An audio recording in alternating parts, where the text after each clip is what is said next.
अगर आप भी चाहते हैं बिट्टू मलंगिया इंटरटेनमेंट का ऑडियो वीडियो सबसे पहले आप तक पहुंचे, तो लाल बटन को दबाकर चैनल को सब्सक्राइब करें और बेल आइकन दबाना ना भूलें।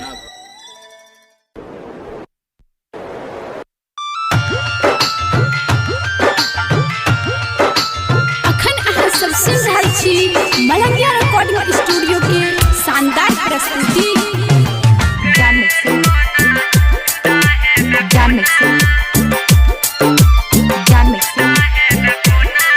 Mix by Bittu Malangia.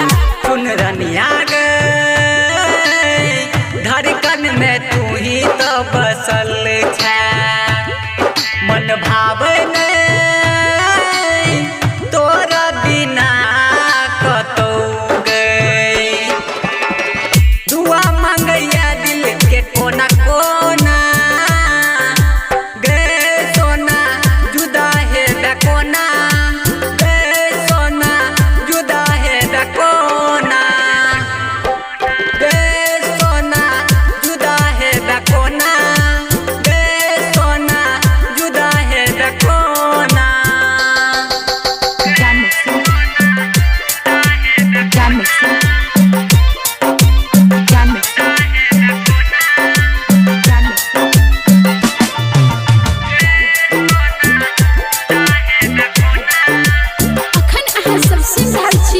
Malangia recording studio के शानदार प्रस्तुति सपना में अब के जान मुस्का के केला दीवाना पल के झुका के, चंदा बिन चकोर जेना रह नहीं पावई, ओ नहीं दे दिल दूरी सही नहीं पावई। सावली सलोनी हम सलोना गए सोना जुदा है बेकोना, गए सोना जुदा है बेकोना, गए सोना जुदा है बेकोना, गए सोना जुदा है बेकोना।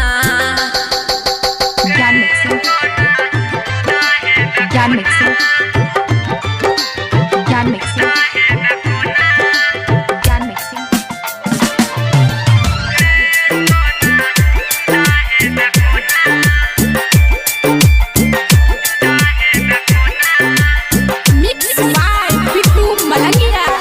साथ न छोड़ा बात तू माने, रब रूठ जेता जान नहीं रूठी है। अब प्यार ही पूजा छै, प्यार ही माया, कमल सवा के सजनी छो तोहरे साया। पाई फुक जई है कतो नहीं, गए सोना जुदा है बेकोना, गए सोना जुदा है बेकोना, गए सोना जुदा है बेकोना, गए सोना जुदा है बेकोना। ज्ञान मिक्सिंग